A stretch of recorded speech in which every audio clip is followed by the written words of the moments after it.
y concretamente John Bolton, porque todas las acciones en conjunto con el ente sionista son realizadas por John Bolton. Esta guerra totalmente, digamos, desenfrenada, y casi sin ningún cálculo a posteriori.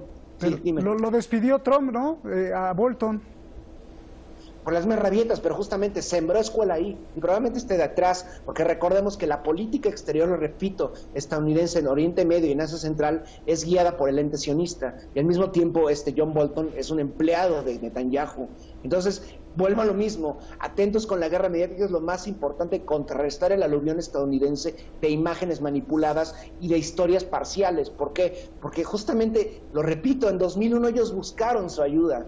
Bueno. Entonces, en este momento, Irán cierra filas, Irak está en vías de hacerlo, a pesar de que hay las diferencias obvias entre suníes y chiíes. Gran parte de los suníes también está harto, al igual que en Siria. Vemos mensaje de agradecimiento a favor de Qasem Soleimani, tanto en Siria, organizaciones cristianas, grupos de defensa cristianos, alawíes, chiíes, suníes, y lo mismo ocurre en Irak, y lo mismo ocurre en Líbano, en Ansarolá, hasta en Cachemira. Tan la lejanía, ¿no? Hasta el Hindu Kush. Entonces estamos viendo cómo la política estadounidense se derrumba y se muestra a todas luces que se basa en la ilegalidad. Ese es el punto. El problema es cómo ir en contra de una potencia que no le responde absolutamente a nadie. Por eso, a pesar de las medidas que tome el Parlamento iraquí, el gobierno federal y a la presidencia, son extremadamente difíciles de que se lleven a cabo. ¿Por qué? Porque Estados Unidos hace absolutamente lo que quiere, y más cuando tiene una cantidad de efectivos gigantesca, armas nucleares y la capacidad de destruir a naciones en un día. Bien, a ver, Beatriz. Sí, no, yo creo que es que hay que puntualizar una cosa. Efectivamente hay una guerra ahora mismo mediática, pero es que todo esto ya lo hemos vivido, y todo esto nos remite a que se está siguiendo la misma estrategia que se siguió durante la guerra del Golfo, cuando se invirtió la vuelta y se le dio la vuelta a la tortilla, y Saddam Hussein pasó de ser un aliado a ser un enemigo, y Estados Unidos a invadir Irak. Entonces, lo que está preparando Donald Trump a nivel mediático no es nada más y nada menos que intentar justificar que si mañana Donald Trump decide ir a una guerra contra Irán, ahí están las cartas, y esto es el mensaje que queremos lanzar al mundo, y está preparando el terreno para la propia opinión pública estadounidense, para que no se le pueda echar encima. Eso es lo que más lo que están haciendo. Y respecto a la votación en el Parlamento iraquí, no es una moción que se haya producido que sea débil, es decir, sí ha habido una minoría suní y el KDP, que son los kurdos, que se han abstenido, no han votado, pero sí ha contado la moción con el apoyo del primer ministro interino. Y por otro lado, el Ministerio de Exteriores iraquí ha trasladado a Naciones Unidas una queja formal y la exigencia de que deben de replicar a Estados Unidos, porque lo que ha cometido Estados Unidos tanto en suelo iraquí como, recordemos, hace unas semanas en suelo sirio, es una injerencia, es una violación de la soberanía nacional de un país. Por lo tanto, creo que sí, los iraquíes ya se conocen muy bien este juego, ya lo han vivido anteriormente en la guerra del Golfo, y lo que están intentando hacer es parar a la administración de Donald Trump, porque no quieren otra guerra del Golfo en su territorio. Pero con lo que estás diciendo, entonces ya Donald Trump no está tan tonto, o como dice Cristian, quien lo maneja es el ente sionista, pues entonces no están tan tontos, porque están tratando de manipular a todo el mundo, y puede ser que ojalá no caiga en la trampa nadie. Totalmente. Pero al estar incluso impulsando a que Irán diga vamos a contestar, esto va a generar en los medios de comunicación un miedo terrible, que para que cuando contesten, ya sea por falsa bandera del propio Estados Unidos o por la misma venganza de Irán, entonces tengan la excusa, ya le lavaron el cerebro a todo el mundo, de tener miedo, ¿no? Bueno, yo quiero preguntarte otra cosa, Beatriz. Claro, es que fíjate si están preparando... Perdón. Sí, acaba, por favor, acaba. No, fíjate si están preparando el terreno, que incluso hace una semana el propio Pentágono, a través de una filtración del New York Times, afirmó que iban a retirar la mitad de esos 5.000 efectivos que tienen desplegados en Irak. Hoy hay 3.500 efectivos más desplegados en la zona. Por lo tanto, Donald Trump está preparando, pues sí, una gran batalla. Bien, ¿qué tan posible es que se salgan las tropas estadounidenses? Imaginemos que sí es vinculante la decisión del Parlamento, que todos los parlamentarios están de acuerdo, y que el gobierno del primer ministro también está de acuerdo, y el presidente, y todos, y ya lo sacan.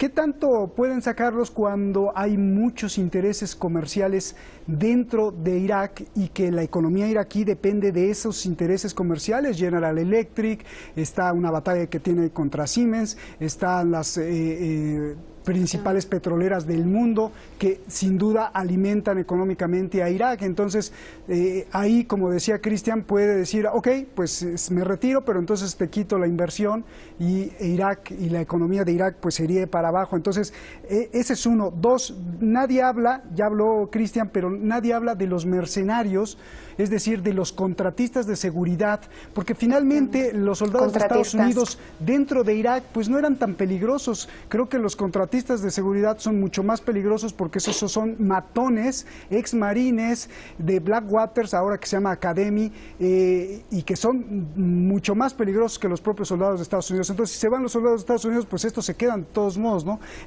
Dame tu lectura de todo lo que te estoy diciendo.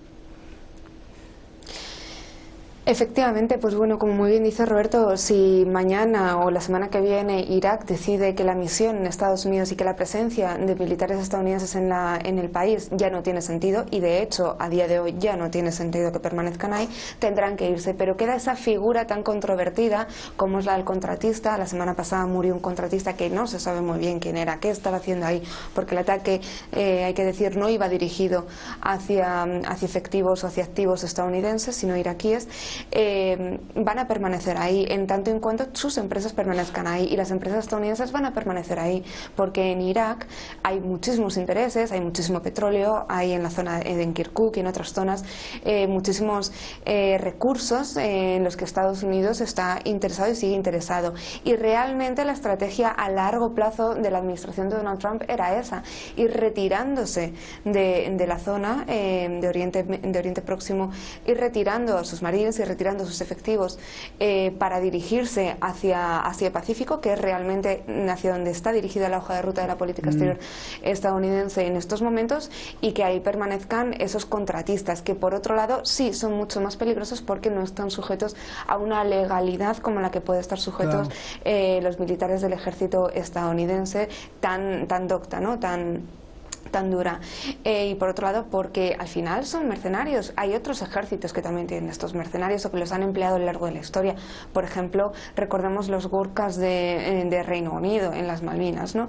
Entonces, a día de hoy, por mucho que digamos Irak tome la determinación de que los soldados estadounidenses tienen que retirarse, realmente creo que los mercenarios van a permanecer ahí, y eso será un problema, porque entonces estamos hablando de otro tipo de conflicto, otro tipo de enfrentamiento más sucio. O si no, el chantaje, ¿no? Me voy, pero regresa a Daesh, versión 2.0 y además remasterizado como un chantaje para que empiezan a deshacer. ¿A quién ha matado? Sí, a ver, déjame ir con Cristian. Cristian, te voy a hacer que ha matado... Sí. Perdón. Sí, pero Cristian, te voy a hacer una pregunta muy compleja. A ver, Hassan Nasrallah, el líder de Hezbollah de Líbano, dijo que el asesinato del general Soleimani hecho por Trump es porque Soleimani frustró y neutralizó todos los complots de Estados Unidos. También dice que el motivo de Donald Trump para asesinar a Soleimani, dicho abiertamente como Trump lo ha dicho, es apoderarse del petróleo, así como lo dijo la otra vez el propio Trump, pero que su estrategia ha fallado. Eso dice Nasrallah. Pregunta, ¿es posible que sea la salud mental, la ambición del petróleo, como dice Nasrallah, o también es posible un plan maquiavélico de provocar que la región autónoma del Kurdistán en Irak acoja legalmente a las tropas de Estados Unidos, o sea, es decir, se van de Irak, y esto sea entonces el paso perfecto para partir en dos a Irak, para balcanizarlo, quedando en frontera con Irán, con Turquía y de paso afectando las posiciones rusas? Bueno, en primer lugar, terminando con lo que mencionaron hace rato ustedes, justamente salen del ejército gringo, pero se queda Daesh adentro, ¿no? Entonces, pero también es bastante interesante lo que puede hacer Irán ante eso, porque Irán precisamente puede borrar a Daesh ya con apoyo y permiso precisamente del gobierno iraquí, al mismo tiempo del gobierno sirio, ¿no? Y al mismo tiempo ese es otro, no podemos estar en Irak, vamos a reactivar ese plan de partir pues, el territorio iraquí, el territorio sirio, volver a crear el Chistán, la idea de Chistán, Sunistán, en primer momento Kurdistán, ¿no? Recordemos que están las dos grandes zonas petroleras. Entonces, vuelvo a lo mismo. Es extremadamente difícil en este momento medir lo que va a pasar. Todo en este momento, Irán tiene la batuta.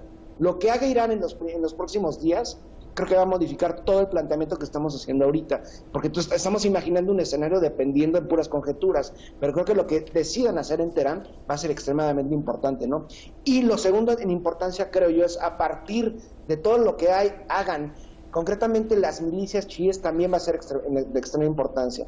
Concretamente lo acabas de mencionar, Hassan Nasrallah en Líbano, la reacción que van a tener Muqtada al-Sadr, por ejemplo, en el mismo Irak. Creo que lo que está pasando en este momento es que están declarando ya la presencia estadounidense ilegal, y el mundo entero sabe que es ilegal y que este salvajismo se puede trasladar hasta realizar un magnicidio públicamente y vulgarmente y obscenamente, y que lo celebren públicamente como lo hizo Trump a través de Twitter.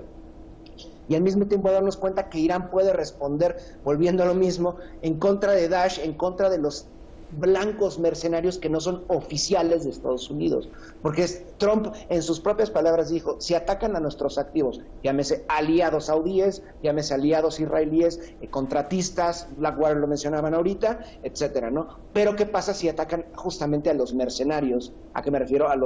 Precisamente a Daesh y lo poco que queda del frente al Nusra, ¿no? Creo que eso es muy importante. Entonces creo que lo que ocurre y las decisiones que tome Teherán en las próximas horas, días, semanas, cuando sea la reacción, va a ser de extrema importancia, ¿no? Y darse cuenta que, a pesar de lo que estamos mencionando, Estados Unidos va a seguir en la región, concretamente en el ente sionista, en la Palestina ocupada, al mismo tiempo, por ejemplo, en la base de Al-Udeid.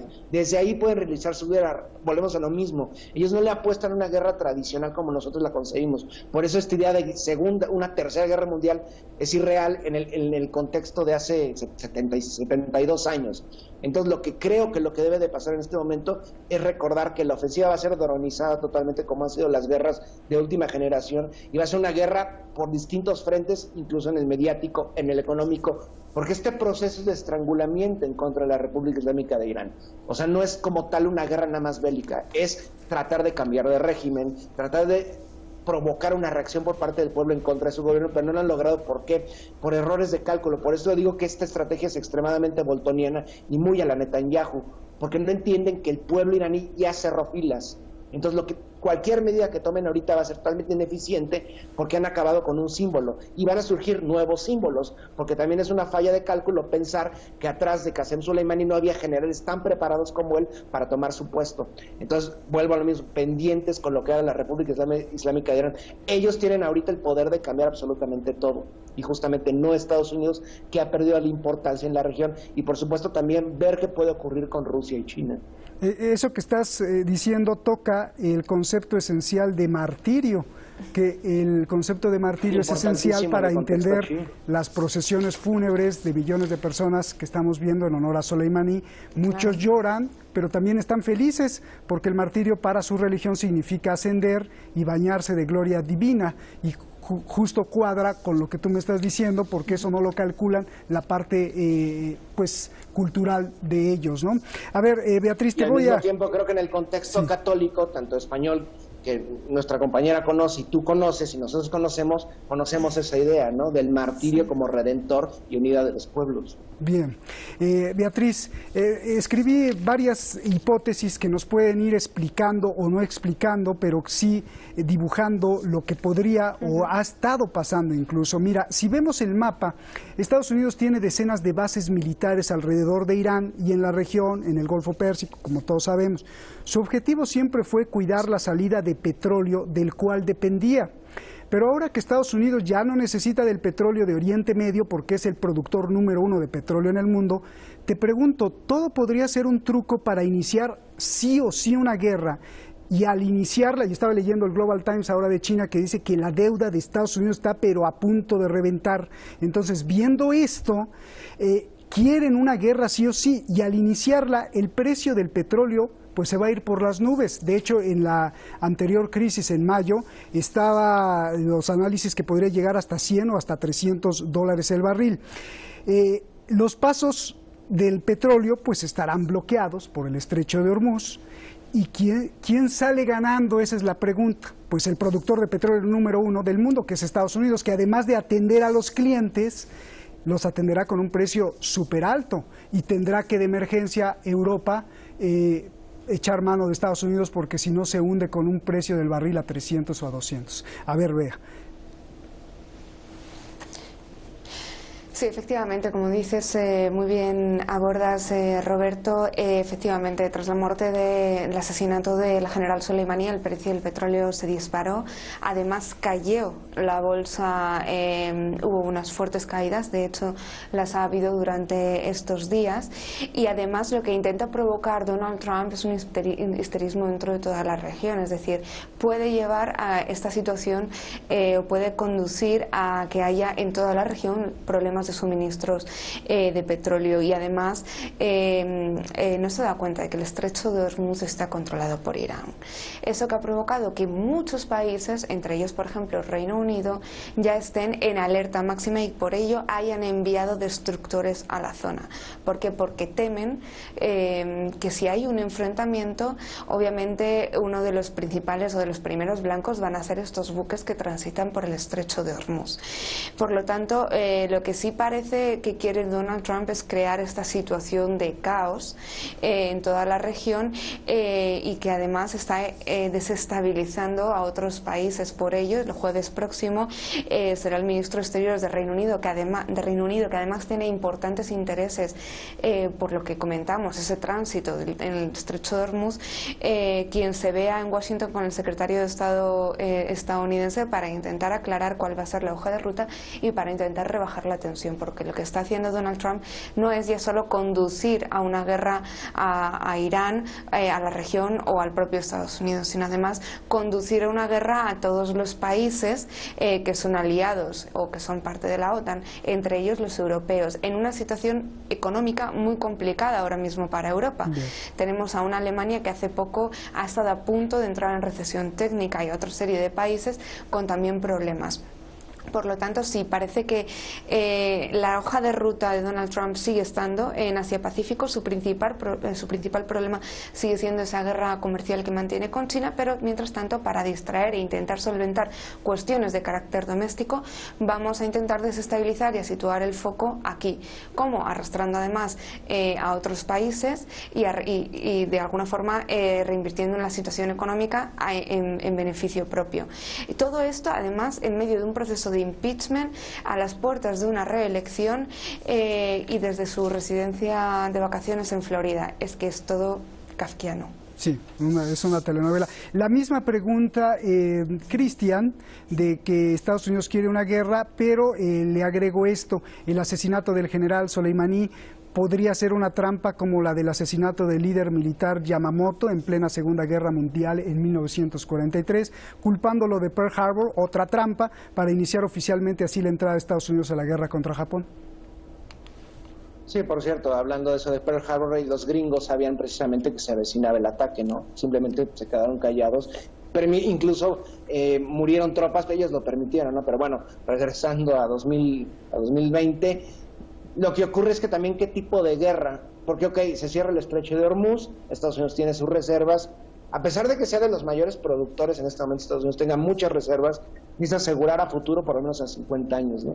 Por eso ambicionan, bueno, desde el periodo de Mossadegh, todo el petróleo iraní, ¿no? Del Anglo-Persian, recuerden en ese momento, y por supuesto también ver algo, quién controla la otra gran fuente de petróleo a nivel global, que sería toda Sudamérica, ¿no? La cuenca del Orinoco y todo esto, ¿no? Obviamente no la tienen muy fácil los gringos en ese aspecto.